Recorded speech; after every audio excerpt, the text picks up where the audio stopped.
Down among the pile, discarded humans. Down among the pile, bought and sold. Down among the ones they once forgotten. Down here in the only world they know.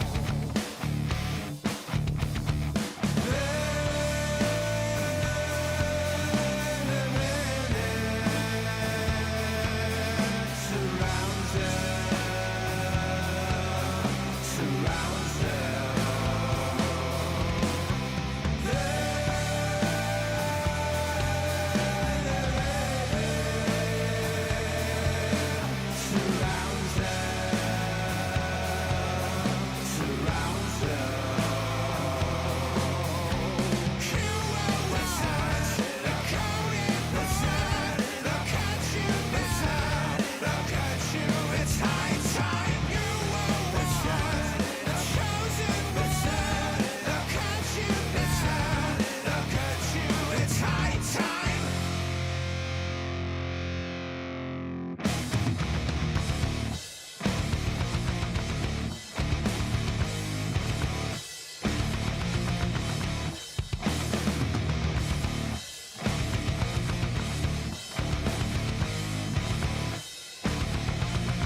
Ladies and gentlemen, my watch party didn't go too well, but welcome back to the IWN YouTube channel. Instead, this is your SmackDown, August the 21st, 2026 review.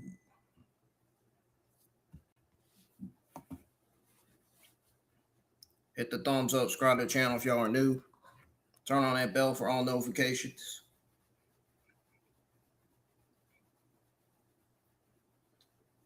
Make sure you go check out all the other content on the channel if you haven't. We were live for Raw this week. NXT. We're live for Pokemon Horizon episodes 21, 22, 23, or 20, 21, 22, and 23.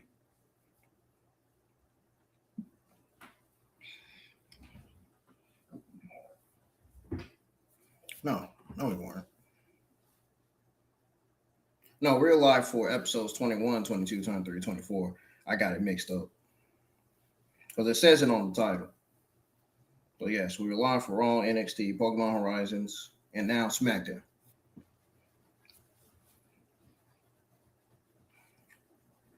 Share the stream. Make sure we get some people in.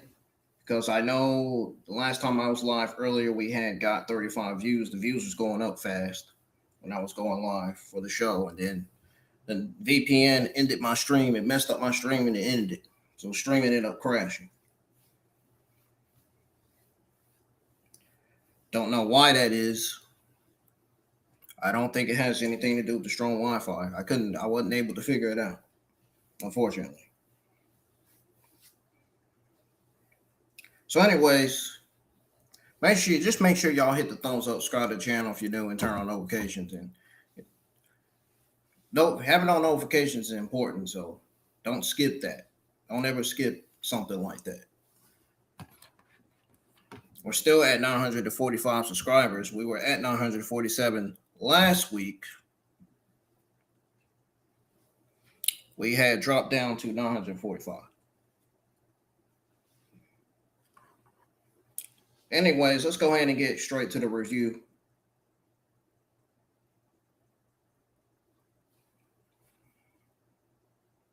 So,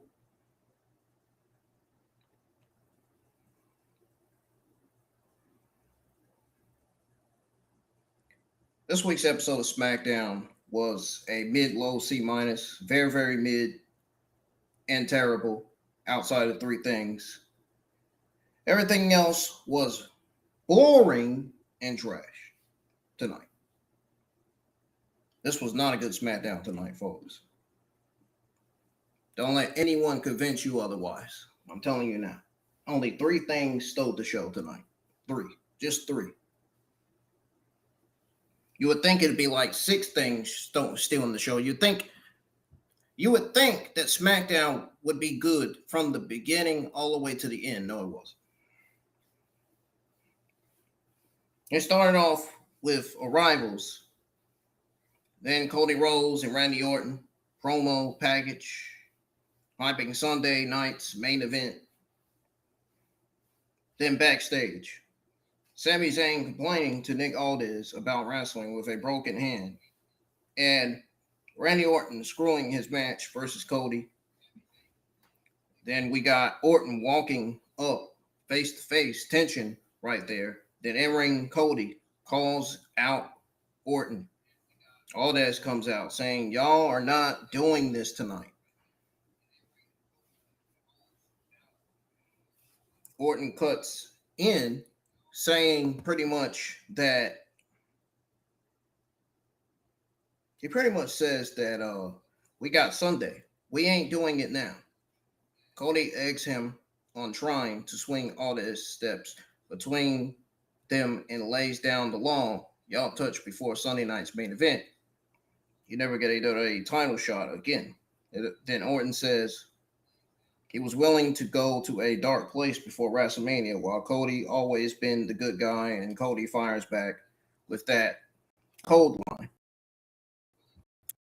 I thought anybody that was going to coming out of SmackDown. I actually did.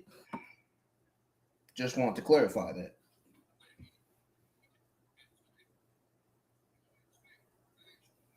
I actually did watch the clips coming out of SmackDown. I had to repeat that again because my audio skipped. I heard it.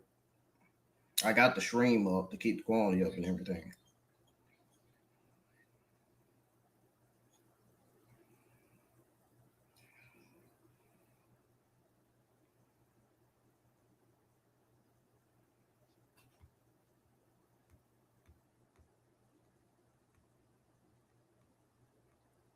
Hold on.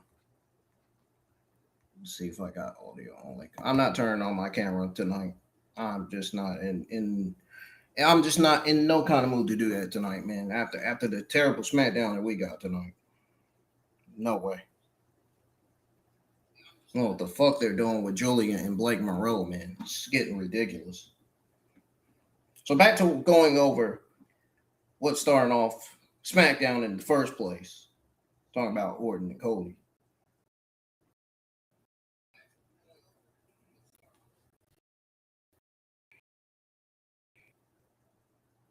Orton says he was willing to go to a dark place for WrestleMania, while Cody always been the good guy. Cody Rhodes fires back with that cold line. I'm gonna kill the legend killer.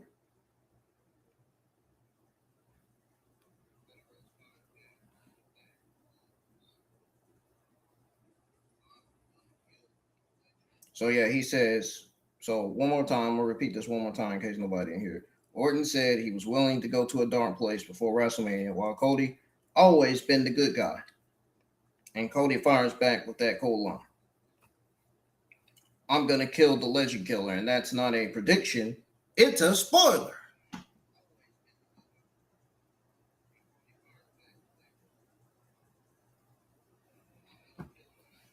So that segment was cinema, man. That was one of the three best things of the entire night.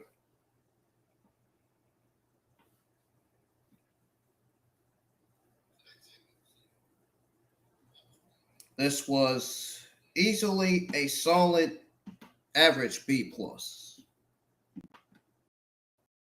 An A minus or an A, in my opinion. It was a solid average B plus segment.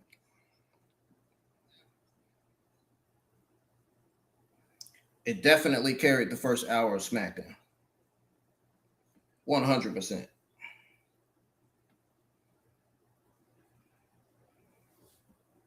Then you got the MFTs and Haku backstage. Tama Tonga and Tonga Loa.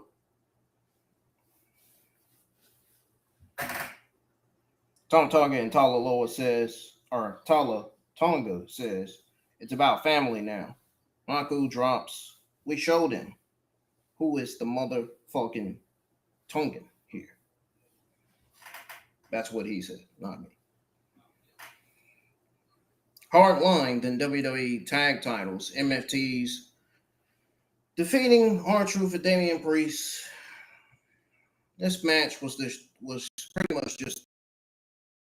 I mean, you could tell by my voice that I was watching this show outside of three things that actually kept me watching.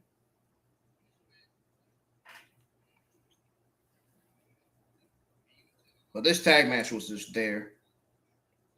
I'd rather for them to not book this tag match. I wish they would have kept this tag match off the card and kept Giulia versus Blake instead on the card, instead of taking both off the card.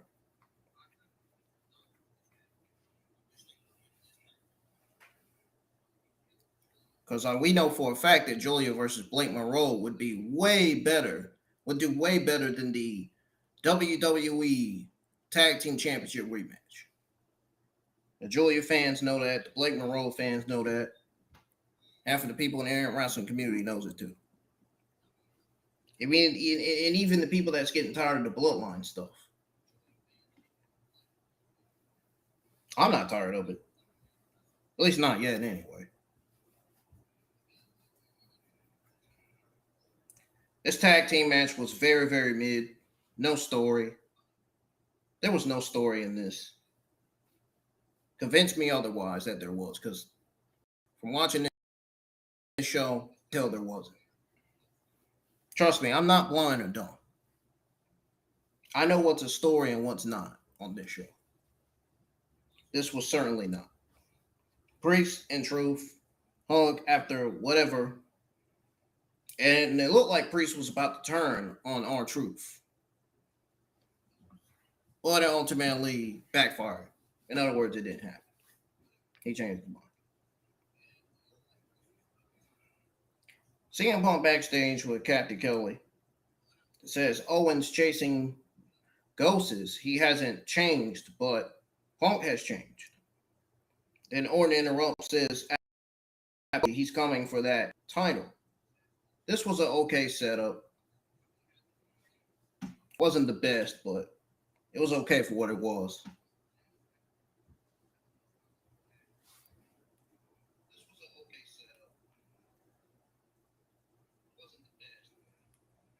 So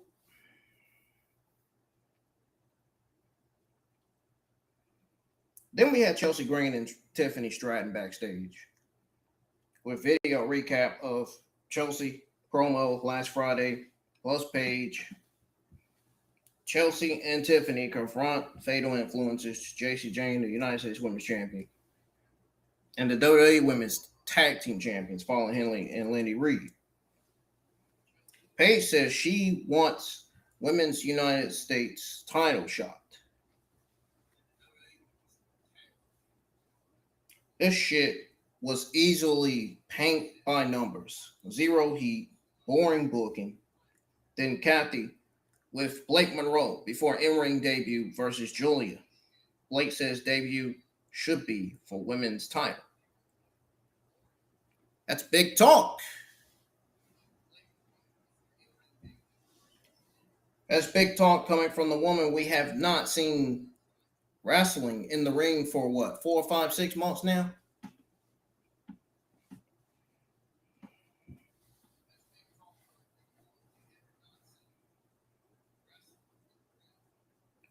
Matter of fact,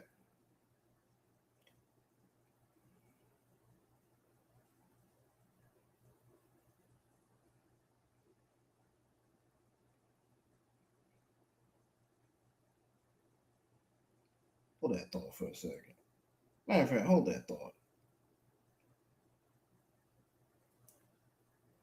Yeah. What I mean by big talk coming from the talent that hasn't wrestled 4, 5, 6 months, what I mean by that is that we waited 4 months for her SmackDown debut for this. We waited 4 months for her SmackDown debut for this crap. You know what I tweeted out on Twitter X and said about this match that never happened? Textbook lazy booking from Triple H, triple fraud in his SmackDown creative team. They should all be ashamed of themselves and still should all be fired.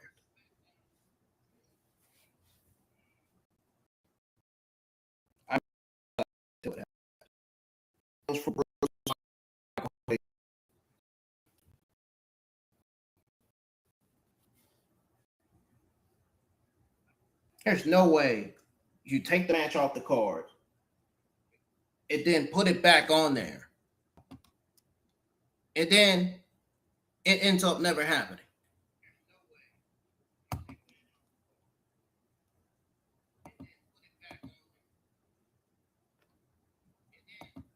I mean, make sure it makes sense here.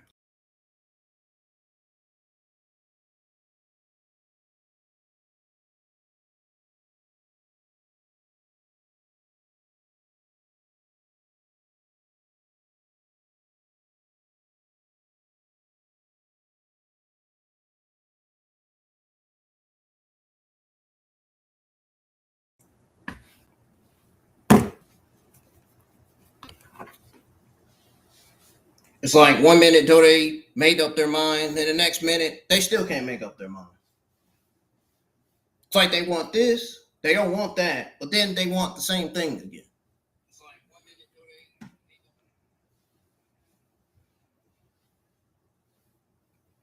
basically.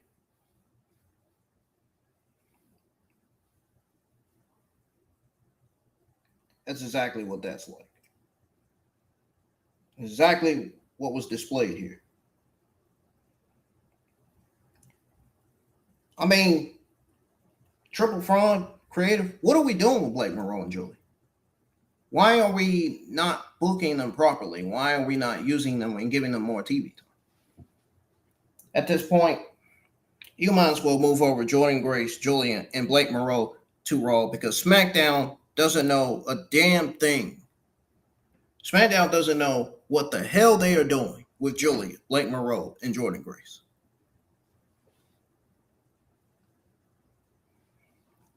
They don't even know how to book the women's talent. They don't even know how to book these three.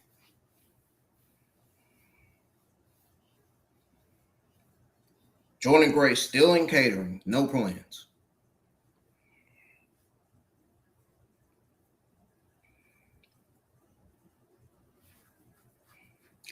I will not be shocked if Jordynne Grace asks for her WWE release. I would not be. She has every right to after the way WWE has treated her and her booking. And them not doing anything with her on the main roster.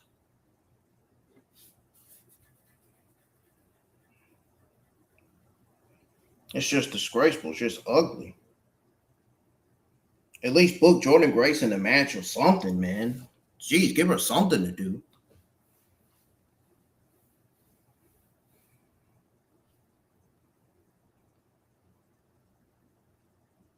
I can't imagine sitting in catering with nothing to do, man, and not getting paid for it. Getting paid less. That's just... That's WWE pretty much saying they don't want her. They don't care.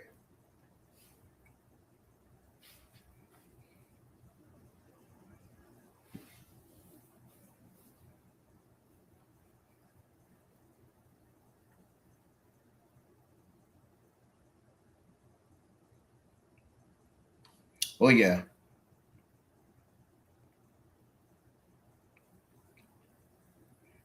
So after, or actually, before her in-ring debut versus Giulia, Blake says debut should be for women's title, big talk, and then Giulia versus Blake. This was no match. It never happened, dude. So Blake hits Giulia before the bell and hits Glamorizer, whatever the heck that move is, and walks off. So this right here signals the fact that WWE botched Blake Monroe's debut. That's bad. And they did just that. I watched the video clip coming out of that match. Yeah, they botched it terribly. They did.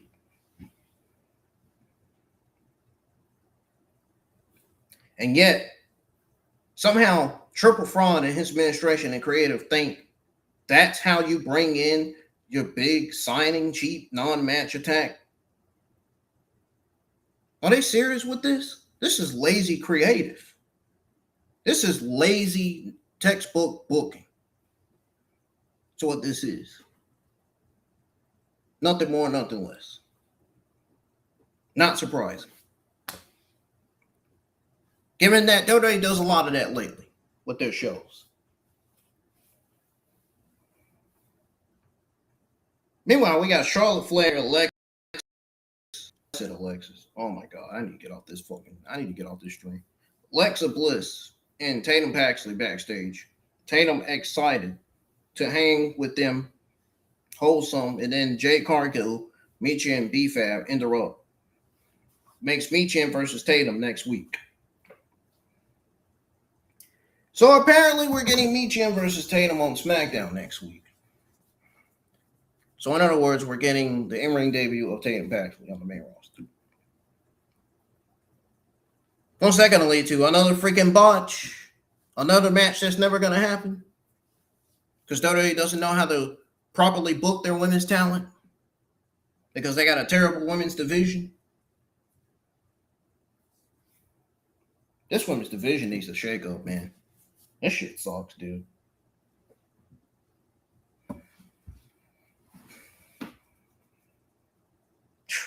That whole administration and creative needs a shakeup. The way they did SmackDown tonight, man. Honestly, the hole in me wanted to fall asleep after watching the rest of the stuff that didn't deliver on this show.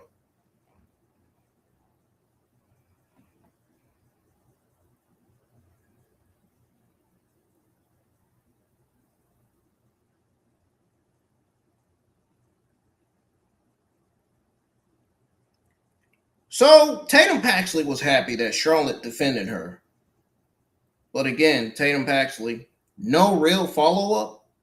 Again, this shit sucked. Right into the Jade Cargill vortex. Same loop every week. Honestly, I'm over it.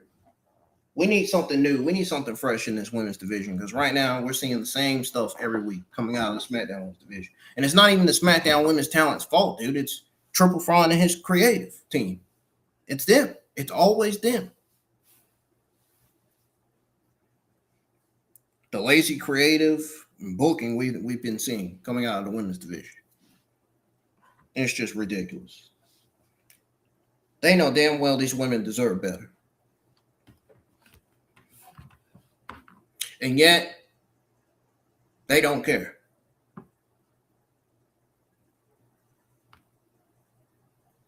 They don't want to believe that. That's because they refuse to believe that.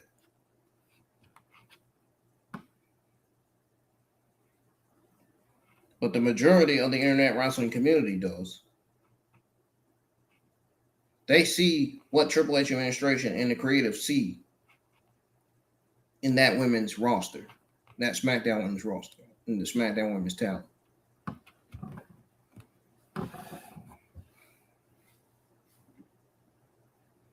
That tells you right there that the SmackDown creative needs to step up.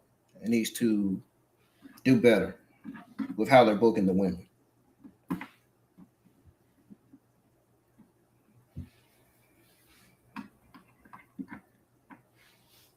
Do better with how you present the women as well.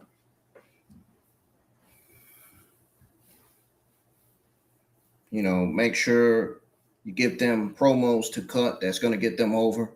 Make sure you give them gimmicks that's going to get them over as well. That's going to, you know, make them stand out. That's going to get them to the top. And mainly the movesets. Don't give them terrible movesets, man. We don't need to be seeing women doing terrible moves on TV. We don't need to be seeing that. We don't need to be seeing terrible men do. I mean, we don't need to be seeing men doing terrible moves on TV either.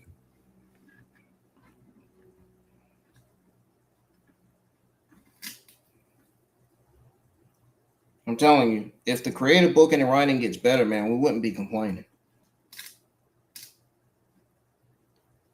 Us wrestling YouTube content creators and WWE fans wouldn't be complaining like we do. Meanwhile, we have every right to.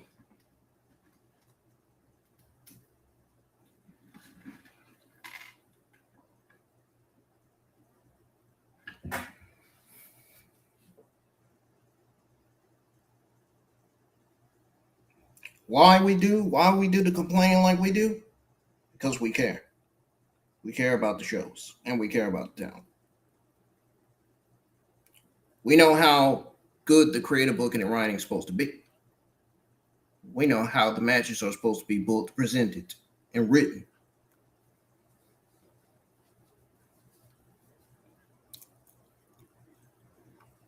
We know what we want. We know what the WWE universe and the crowd wants. Better TV. Better wrestling. Good wrestling, good storytelling, and good rosters is what we want.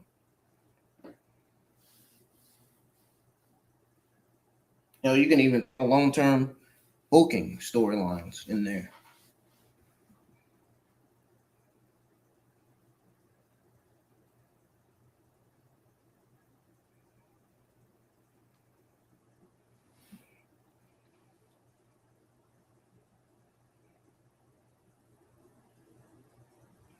But anyways, we're moving on to Baron Corbin and Trick Williams segment. Trick calls out Corbin. Corbin comes out on a motorcycle with no U.S. title and says the title is getting a haircut and Trick ain't getting another shot. This was a very corny line. Only good part was the little Yachi slide with kendo stick shot on Corbin. Then Corbin books himself versus Yachi at Sunday night's main event in a 5-minute survival challenge. If Yachi survives, Trick gets title shot. And little Yachi agrees. Stip, not exciting. This is not exciting, dude. This is a mid-low C-. Bore fest. Then we got Kevin Owens backstage with Cathy. Finn Balor interrupts and says, "Wanted heads up, Kevin returning." Then Gunther interrupts and says, "KO, don't worry about Balor. Worry about me, okay?" Then we got Tiffany Stratton versus Lash Legend. This was a mid-low C-. This was an awful women's match between Stratton and Lash Legend. This generated no interest. No interest, no excitement. No feel to this match at all. Nothing.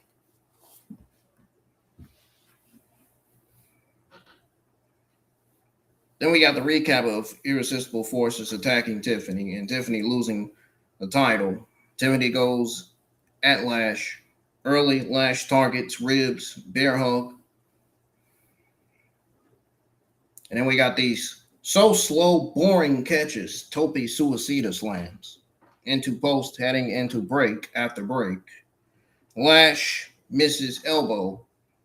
Tiffany cartwheel, Alabama slam attempt, countered springboard, stunner, misses swanton.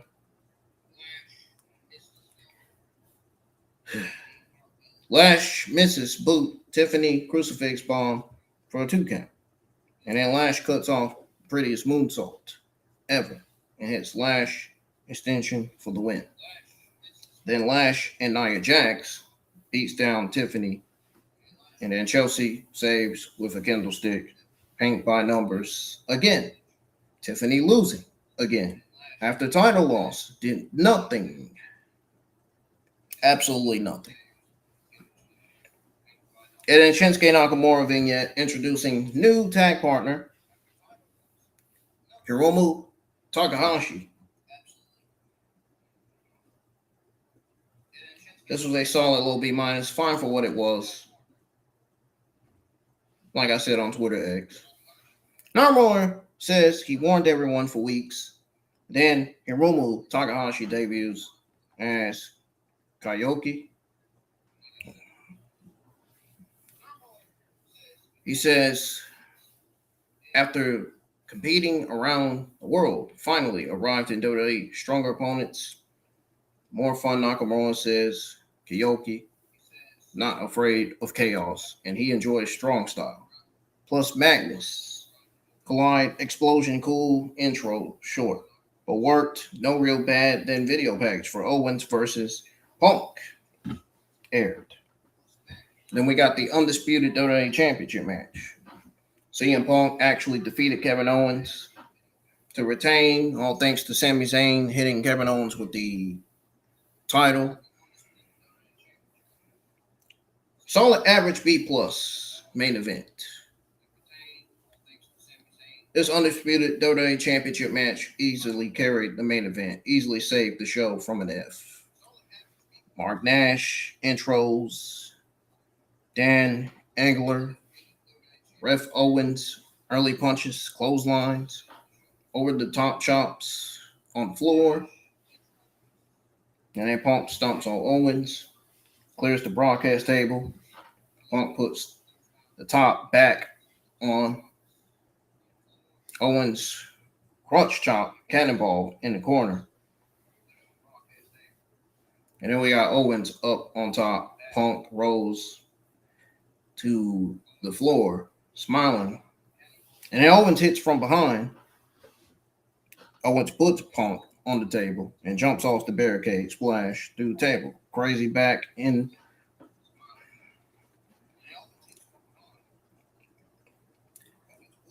The fact that they jumped off the barricade, splashed through the table, that's crazy, man. Back in the ring, Owens hits a swanton for a near fall. And then Punk comes back with kicks and then knees to the head, top rope elbow drop with a heel, smile, near. And then we got a anaconda device. And Owens rolls up Punk for a 2. And then Punk hits a double neck breaker on Owens. And then Owens punches from the knees. And then we got Punk signaling the GTS. Owens blocks into a sharpshooter rope break.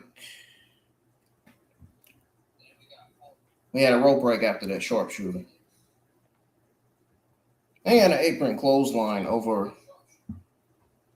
And then Owens hits the stunner attempt.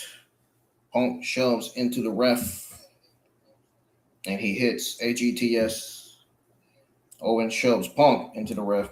Bump. And Owens stunners. He hits the stunner on CM Punk, pretty much. This was like a visual pin.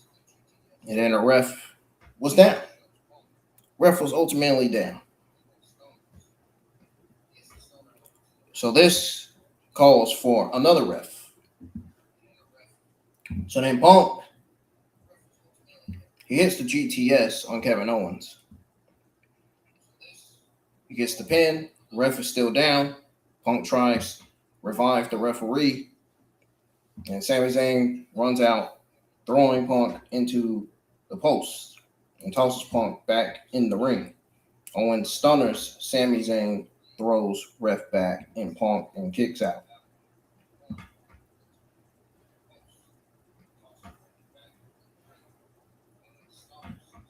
So Sami Zayn grabs the belt and pretty much hits Owens with it. After Owens says, "I'm not doing it like that this time." It gave the belt back to Sami. That's when he hit it with the belt. And then Punk recovers GTS on Owens for the 1, 2, 3 count. And just like that, Punk retains over Kevin Owens. And then after the match, Punk flexes on the ropes. Sami Zayn hits both with the belt and yells at Punk about stealing title holds.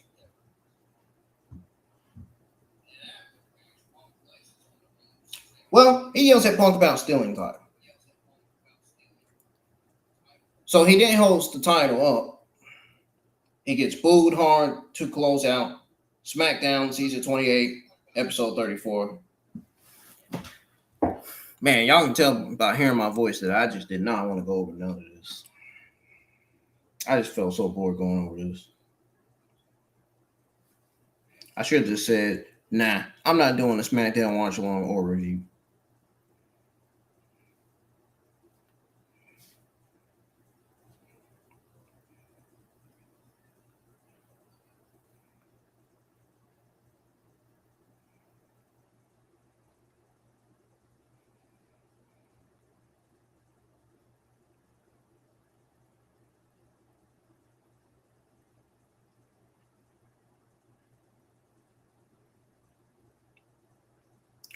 I will say that Owens and Punk did a good job. And this story with Sami Zayn does put energy into the title picture. Solid way to close.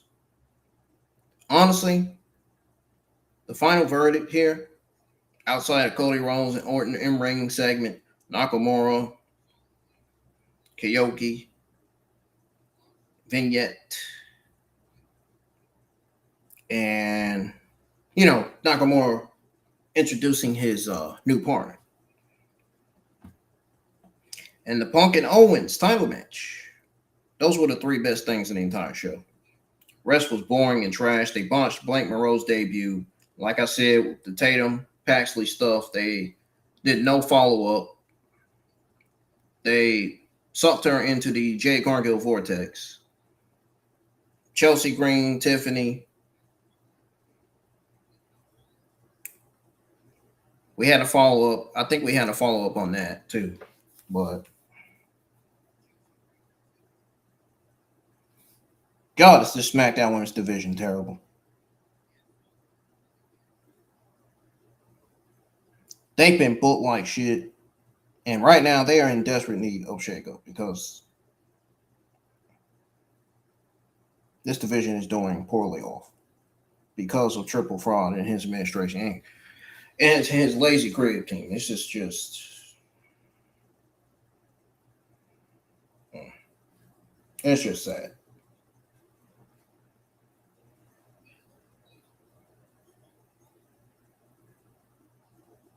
So remember, Triple Fraud, his administration, and his lazy, clueless SmackDown creative team is the real problem here. Overall, very, very mid, terrible SmackDown.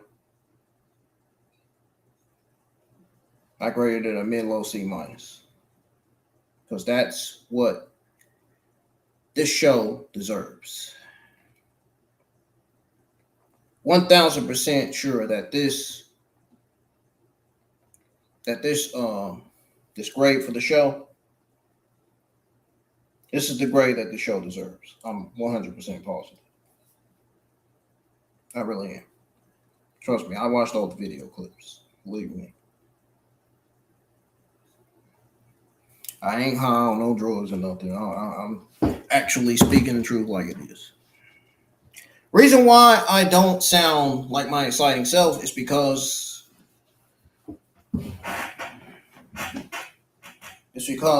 I was originally thinking that SmackDown was going to be a solid show, and it ended up not being that way. I was really hoping it'd be a solid show, but nah.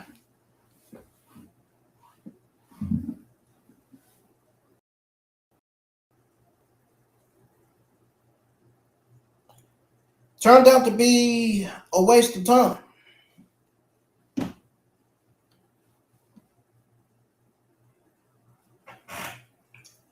You know, SmackDown had a good show last week. SmackDown was a very, very good show last week, and I will admit that. That's where I gave WWE credit.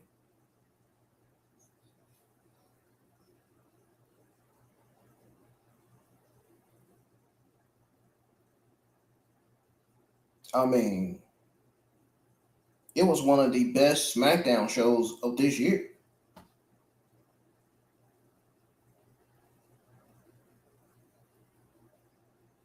It really was.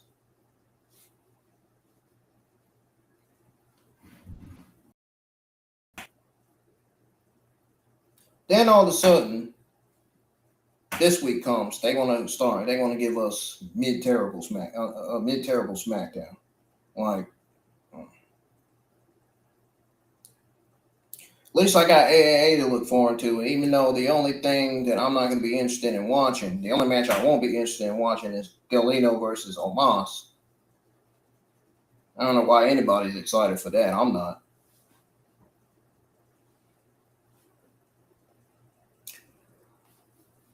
I'm excited for the rest of the matches, though. Rest of the matches I am excited for. The rest of the things on the show. Just not Galeno versus Omos. I am tired of that already. I'm tired of that feud already. I'm ready for them to get that feud off of TV. I'm ready for them to get that feud off of off of AAA television.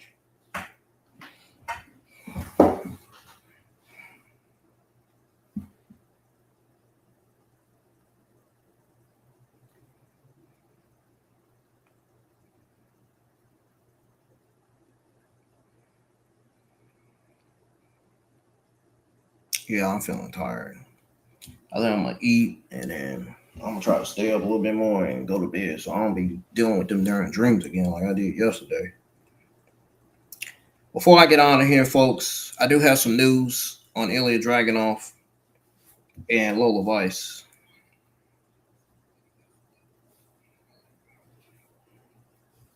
All right.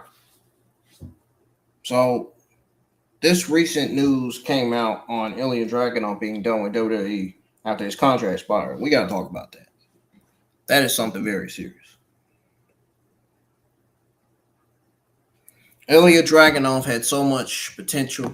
It's a shame that he was wasted, released with no kind of good creative plans or nothing.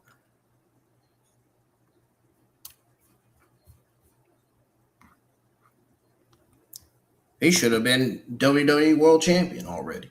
Nope.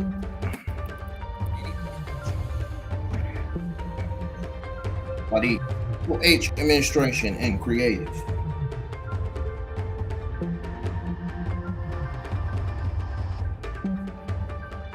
So the breaking news dropped this week on Thursday, August the 20th, from PW Insider.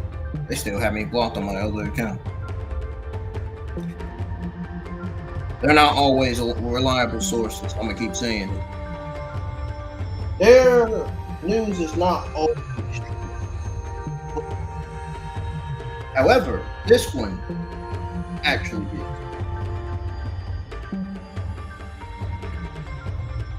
Their news is not always that. Not always. But according to them, Ilya Dragunov's contract expired, and WWE moved his profile to the alumni section on WWE.com, ending his 7-year run with the company. Hello, to those of you that don't know who he is, this was a former U.S. champ, NXT champ, NXT UK champion, 32 years old. Last match was the Andre the Giant Memorial Battle Royal on SmackDown, April 17th, before WrestleMania 42. He was gone 4 months. Just like we waited 4 months for Blake Monroe's in-ring debut. And look how that went. Nothing happened.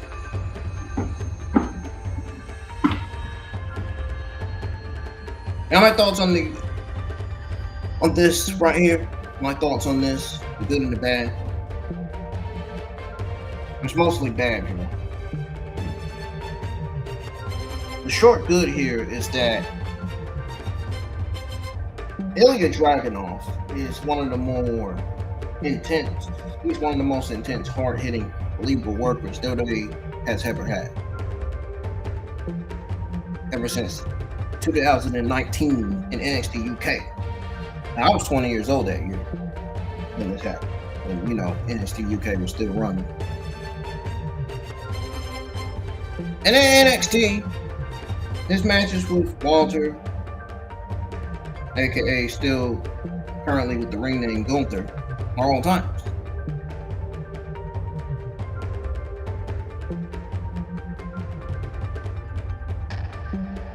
Now, here's the bad about this. Like I said, it's sad that WWE wasted a talent who could have been booked properly, who could have, he looked like a main eventer.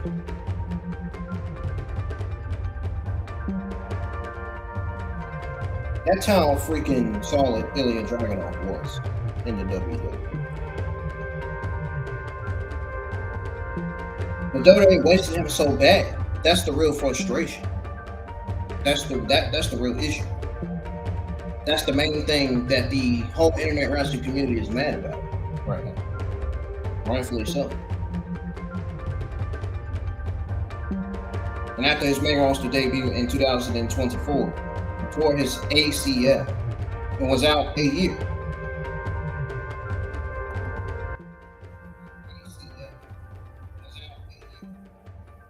Now,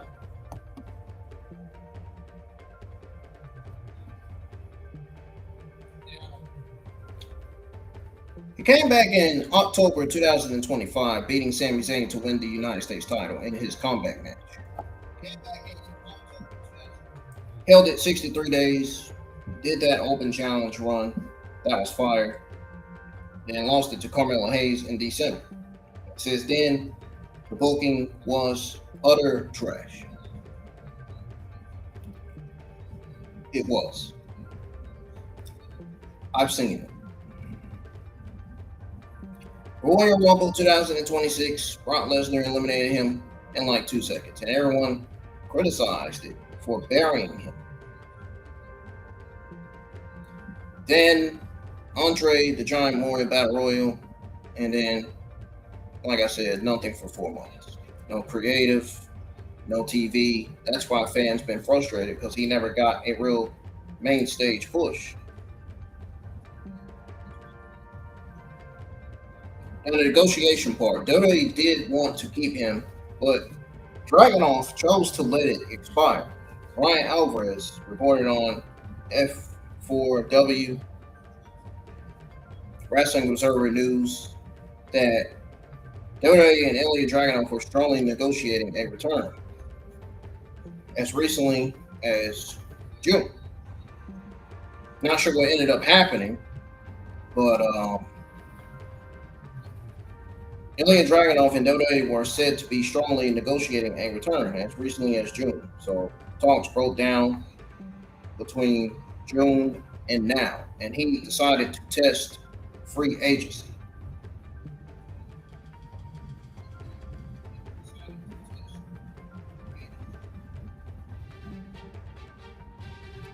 Now, the original plans before exit, I know that's the question that people in the internet wrestling community have. So, multiple reports, his October 2025 return, where he beat Sami for a U.S. title on SmackDown, was actually not the original plan. Ooh, you hear that? BodySlam.net reported his return was supposed to be on Raw brand. Then there was a shakeup last minute, and they moved his return destination to SmackDown, which led to a title change.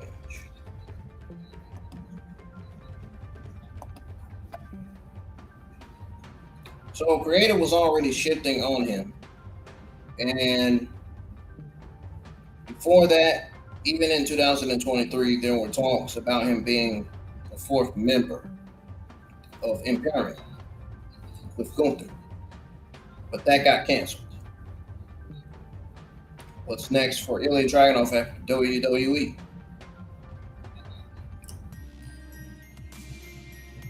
Honestly, he's about to be the most wanted free agent, given his immense talent. He is expected to be highly sought. 3 places everyone is talking about: AEW. And I'm sure Tony Donkey freaking Khan would love this. Layup signing right before All In London. You got Kyle Fletcher down there. You got Tommaso Ciampa already teasing him. Fans want him versus Moxley. Death Rider's idea. He's going to be booked like shit down there. Their product is terrible down there, AEW. I'd rather watch WWE than AEW. Both companies are having problems with their shows, though. Well, mainly AEW, to be honest. Second option would be New Japan Pro Wrestling. That would be a perfect fit for him, honestly. Strong style, G1 Climax, his style versus their Slugfest style, that would be a match made in heaven. I mean, he would kill it there after those Walter Wars. And you got TNA, the Indies, European return. The European return could rebuild. He could get a real push there. Wherever European wrestling promotion he finds to, if it happens. Also, there is the fact that he is still dating Tala, and they're probably married. If not, they should be married by now. I would be shocked if they ain't. Now, my take on all this, honestly, WWE fumbled another one, man. Triple Fraud Creative had no long-term vision for Ilya after U.S. title. And Dragunov betting on himself is the right move. If he goes to AEW or New Japan Pro Wrestling, he instantly becomes a top guy instead of Andre Battle Royal guy. This exit is WWE's lost big time. And moving on to the final piece of WWE news that I have to go over my thoughts, the good and the bad on, is on Lola Vice's main roster debut. Her debut is moving closer with vignettes already planned. This is huge, but I'm also in the mix about this. It's almost like having a mixed reaction. Yeah. One of those.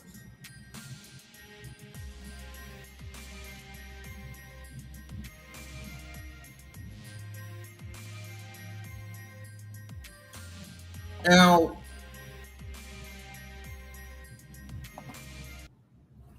here's the good. WWE finally pulling the trigger. Sources told, I don't even know who the hell these sources are. Sources told TRNBCKL that Vice is expected on the main roster very soon. The first set of vignettes already in pipeline, and presentation is supposed to be attention grabbing and make immediate impact. That's what she deserves. She's been in WWE since 2022. Former NXT Women's Champ, MMA background. She has that, of course. She'll forever have that. That MMA background ain't going nowhere. She left her gloves in ring after losing underground match to Kendall Gray. This was on August the 4th of 2026. She said goodbye to the crowd and had an emotional moment with Damian Priest backstage. Yes, I saw that. I watched it very closely. Priest, she was really, really emotional. Real life emotion. Plus, WWE trademarked Vice City on August 4th, same night. And she posted loading on August 16th, teasing move. Booker T even said she closed after JC Blake sold Ruka columns. SmackDown is most likely the landing spot for her. Per Brian Alvarez, late July, and her pitches circulating internally. Her look, intensity, underground style will stand out on the main roster if they let her be her. If they book her right and use her and not keep her in Titus catering like they did with Jordan Grace, like they're still doing with Jordan Grace, and continue to do so, which still isn't good for Jordan Grace, obviously. Now here's the bad about this Low Vice main roster debut moving closer with vignettes already planned.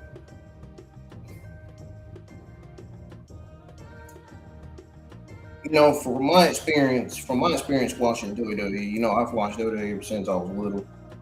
Watched it with my brother after the Attitude Era and stuff.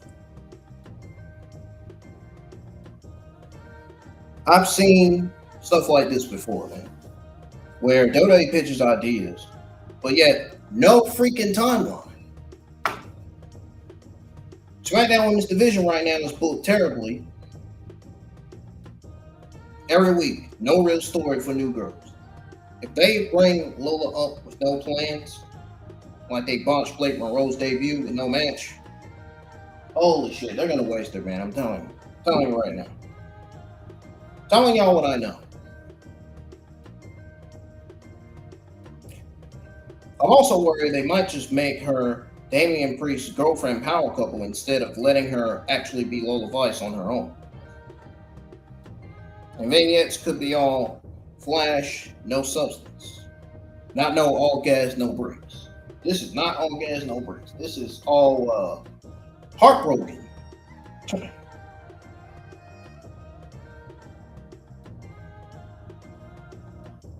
Exactly what this is.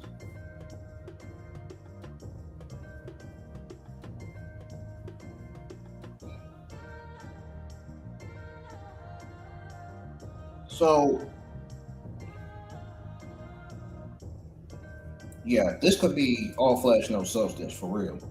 Plus, main roster creators being lazy. Triple Fraud Administration needs to actually give her wins, man. Not just Vice City, trademark, and vignettes. Don't call her up just to sit her in catering or get sucked into the Jade Vortex. Or even book her in 4-week squash matches like they did with Ova Finn with them open challenges. He made his main roster debut. That's all they booked him in. Then he finally got somebody to feud with. Finally had somebody that put him over. I mean, overall, I'm excited for Lola Vice, but there's a lot of nerves going into seeing her making her main roster debut, because if done right, she can be the U.S. title challenger at Evolution 2, if they ever do it at Evolution 2 anyway.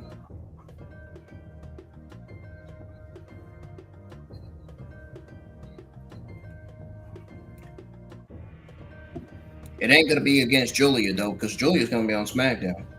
I mean, Giulia's gonna be on Raw, not SmackDown. She needs to get moved to Raw because, yeah, SmackDown's not doing her any favors. We already explained why.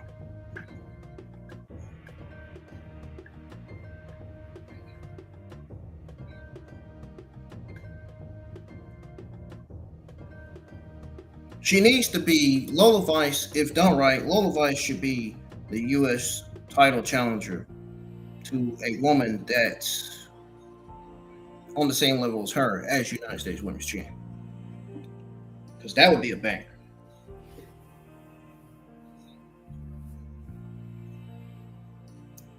Now, if done wrong, it would just be nothing more than another botch called up.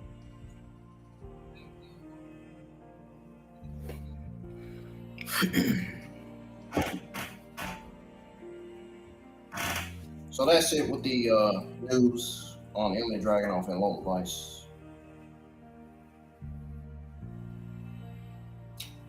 I went over everything during the SmackDown review. Timestamps will be in the description. So, to the tiny bit of you that tuned in, I appreciate y'all. Don't worry, more people will be listening to the SmackDown review because the timestamps will be in the description. As soon as probably before AAA, because I got to put the rest of the timestamps in the description for my Raw and NXT watch parties from this week. The timestamps will be in the description. Not worried about the views for the SmackDown review. If nobody tunes in and listens to it, I understand why. Not because of me, it's because of how the show did, how SmackDown did last night. Because why would it be because of me?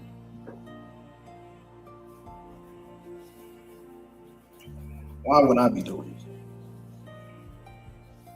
And there's hardly nobody on YouTube anyway. It's 12 something in the morning, so.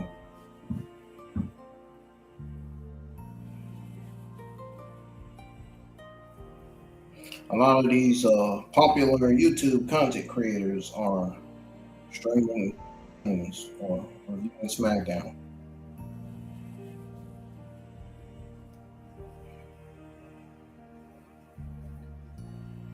I was just like to go over the SmackDown review. That's all I was lying for.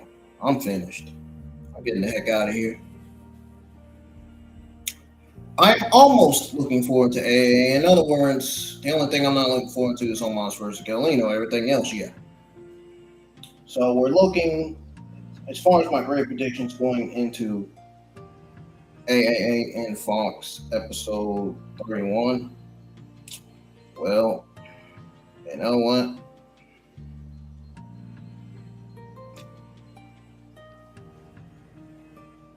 I mean 32. Why did I say 31? Folks, I promise you I ain't hot, man. I promise.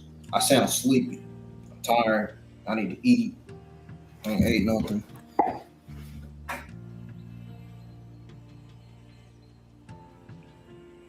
But yeah, my great predictions for A and Fox episode 32, not 31. IW win.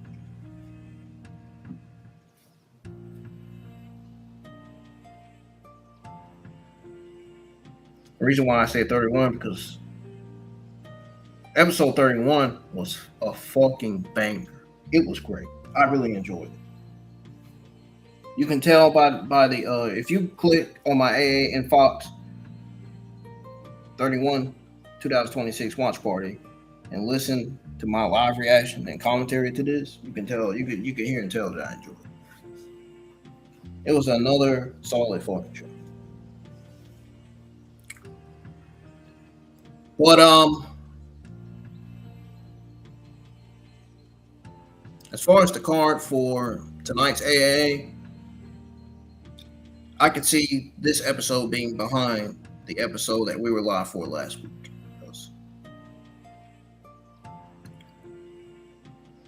The card looks like either a solid low B minus or a solid B card. I mean, the card looks nowhere near an A show, meaning it doesn't deserve an A. There will be bits of bad parts on this show. There's always good. There's always going to be good and bad for certain WWE shows, some weeks. But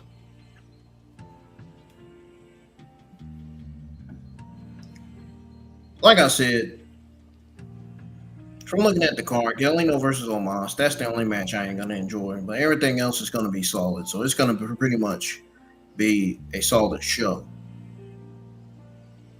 But the question remains, is it going to be a solid low B minus show? Is it going to be a solid mid B show? Or is it going to be essentially a solid average B plus show? That's the main question.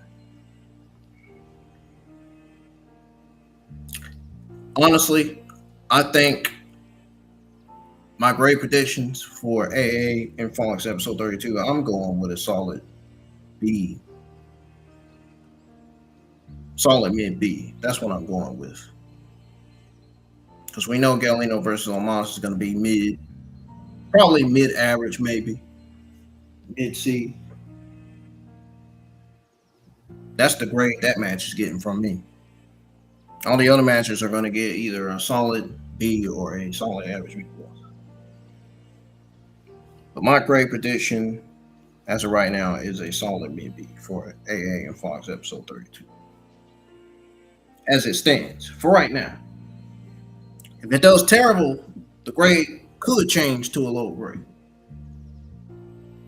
If it does really, really good, there's a huge possibility that I could give it a higher grade, a grade higher than solid average B plus. I'm talking about like a good low A minus, not no good mid A or no freaking good average A plus. But the card doesn't even look Like it doesn't even look like it deserves an A at all. It just doesn't. The card looks more like it deserves a B grade.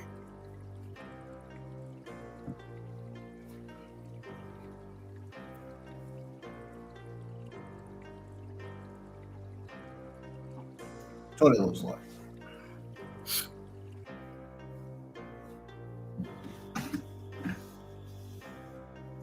So she'll be back live for Raw Monday as well. Raw is airing at 6 p.m. Eastern Time. I know I already mentioned it, but I just wanted to mention it one last time because I know some people are going to be listening to the SmackDown review when it gets processed. I'm going to be sharing it, letting everybody know if they miss it to listen to it.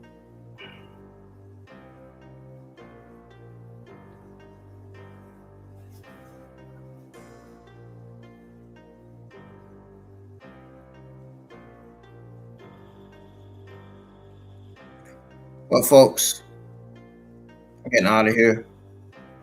I'll catch y'all live for AA and Fox episode 32, and I'm gonna eat and try to get some sleep. So enjoy the rest of y'all Saturday afternoon. See y'all Saturday night. I'm out. Don't forget, I'll be live at 9:52 p.m. for that episode of AAA. So I'm gone. Good night.